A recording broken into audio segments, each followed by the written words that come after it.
Hi folks, and welcome along. I'm John Isaacs. I'm going to give you a quick introduction in this video to the CAD sessions and how you can manage your time and get the most out of these CAD sessions that we've timetabled for you. So why am I bothering to explain? I mean, a CAD session is just about learning the CAD, isn't it? Well, of course it is. This is a little bit different from previous years. There's two aspects I want to talk about.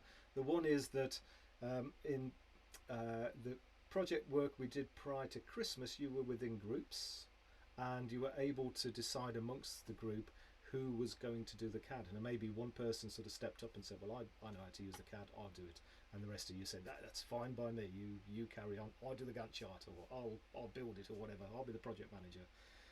And you were able to do that. But with this particular project in ENG 4096, we must assess you as individuals on your ability to use the CAD. So that means that as individuals you have to get on the CAD and you have to do something. There needs to be clear evidence of you as individuals working on the CAD and contributing that towards the team effort. Okay, we can't just have one person who does all the CAD work. It's not allowed, we can't do it, we've got to assess you all individually. That's a given. The other aspect is, of course, that we've also got students who are at different positions with their different places with regard to their CAD learning. So for example, some of you may have learnt CAD perhaps at school and have not used it since, and maybe some of you have used a different CAD package, perhaps SolidWorks for example, and we use Fusion 360 here. And you might be thinking, well, I can do SolidWorks, but I'm not sure about Fusion 360. And there'll be some of you who be thinking, all these CAD packages are the same, that's no problem at all. And you're kind of feeling as though you're ready to get into generative design and additive manufacturing and all kinds of things, which are at the more sort of complex end of what you can do with the CAD. So we've got students that are kind of across the spectrum there, and that creates a challenge for us.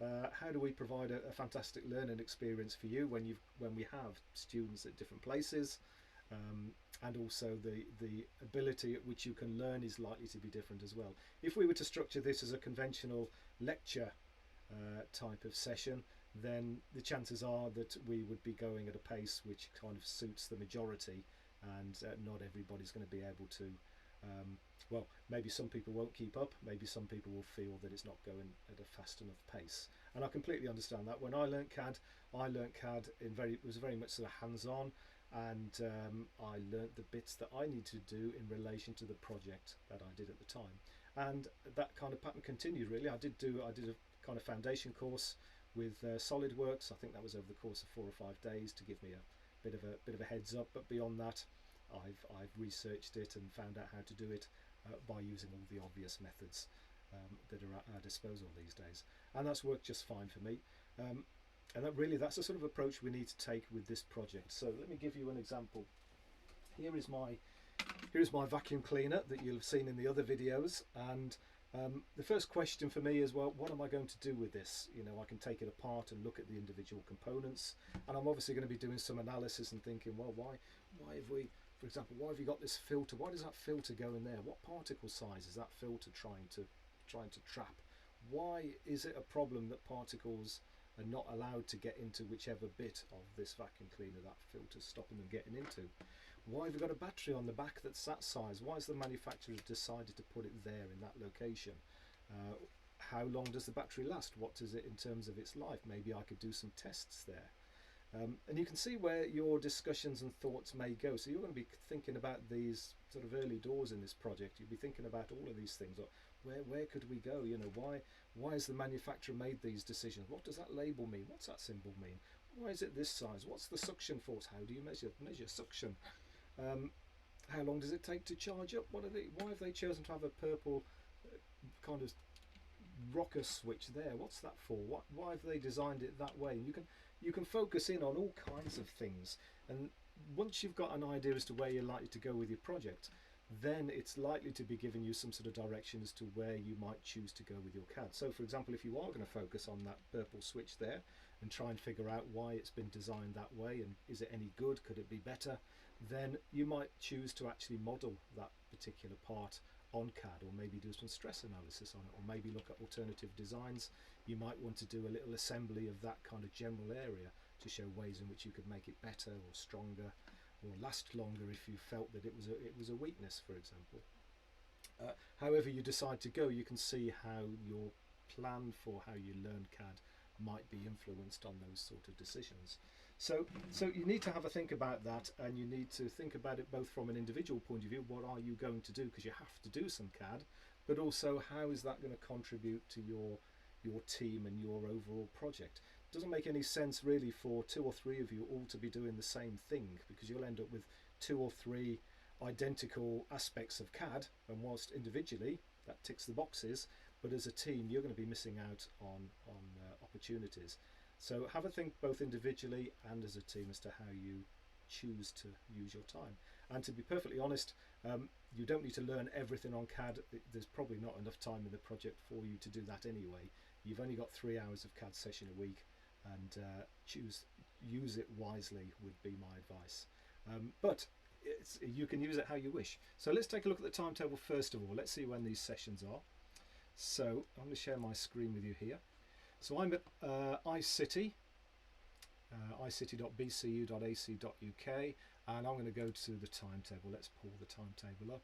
So BCU links, scroll down, timetable, term time, there we are, and I'm going to click on semester 2, which is there, and let's take a look at the schedule. This is obviously going to pull up my timetable. So let's clear the filter out for me, and we'll focus on the project. So this will give us all of the sessions in relation to 4096, which is the reverse engineering project. And you can see straight away on the Monday morning we've got a lecture here, and then in the afternoon we've got a lab session here, and we've got various workshop sessions and laboratories and the CAD sessions. And the CAD sessions happen to be shown in yellow here. And we can see we've got 3 on a Tuesday, 2 on a Wednesday, 1 on a Thursday. And besides the time frames, you've also got details for which room these CAD sessions are in. So we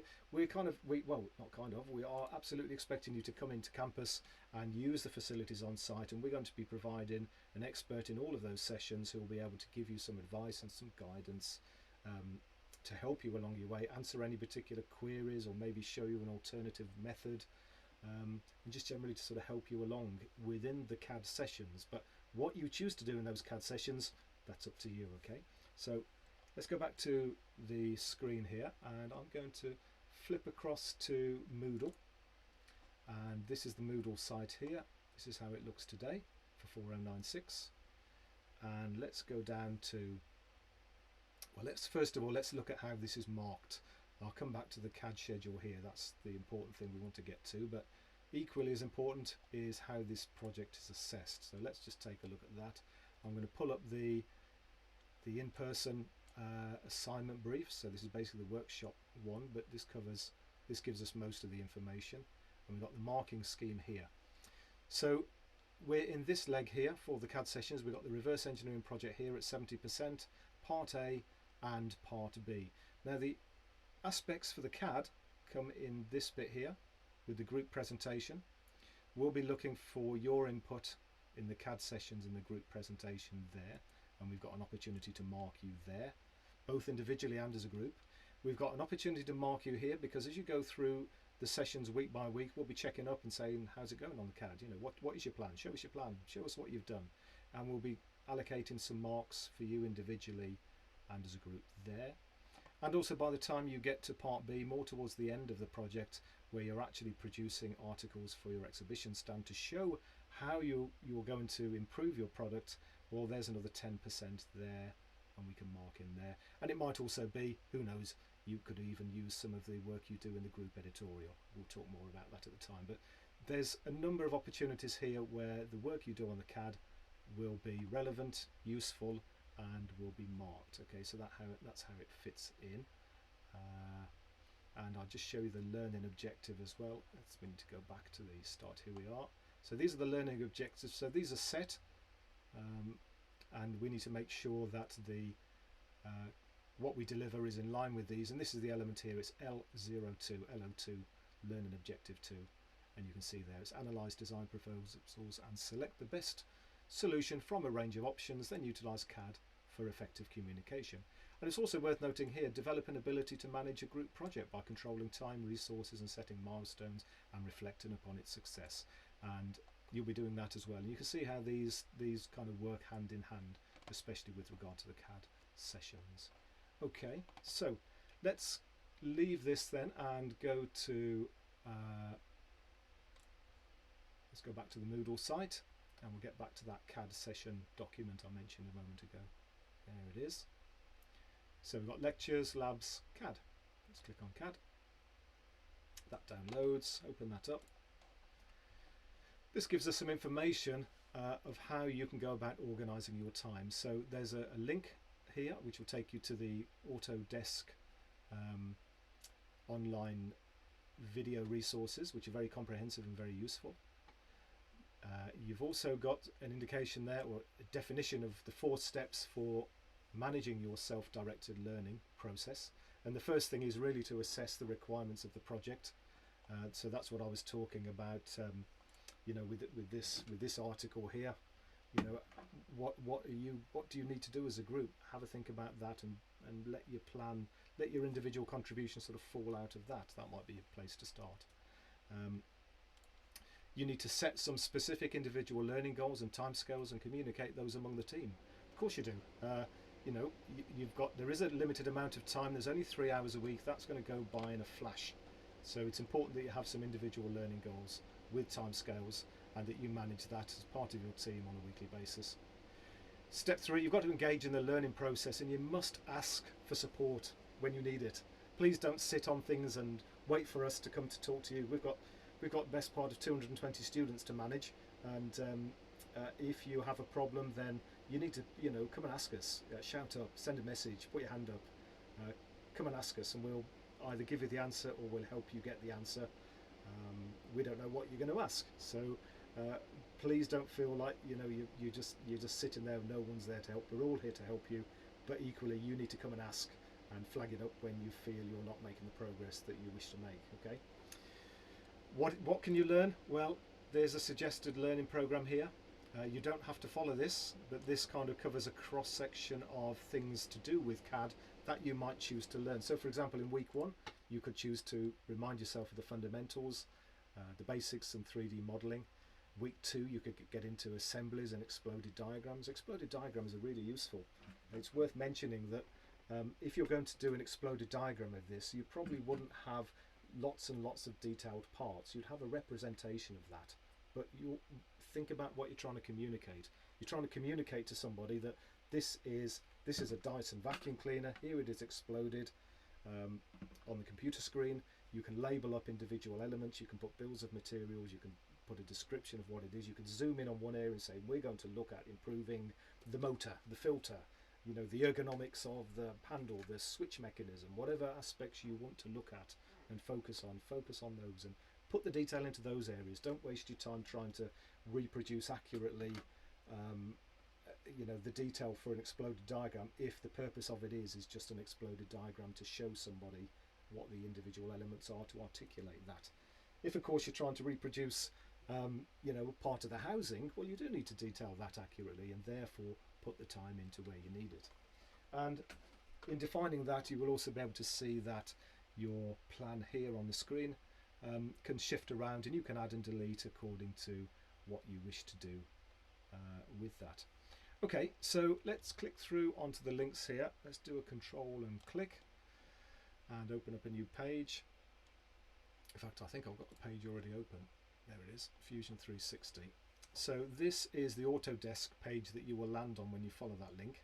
And if you want to start at the very beginning with Fusion 360, well, here are the videos here for starting off. There's 10 videos, and you can just either click on the picture or click there, start learning, and it takes you straight through. And there's straight away there's a 5-minute 56 video, so they're not particularly arduous videos.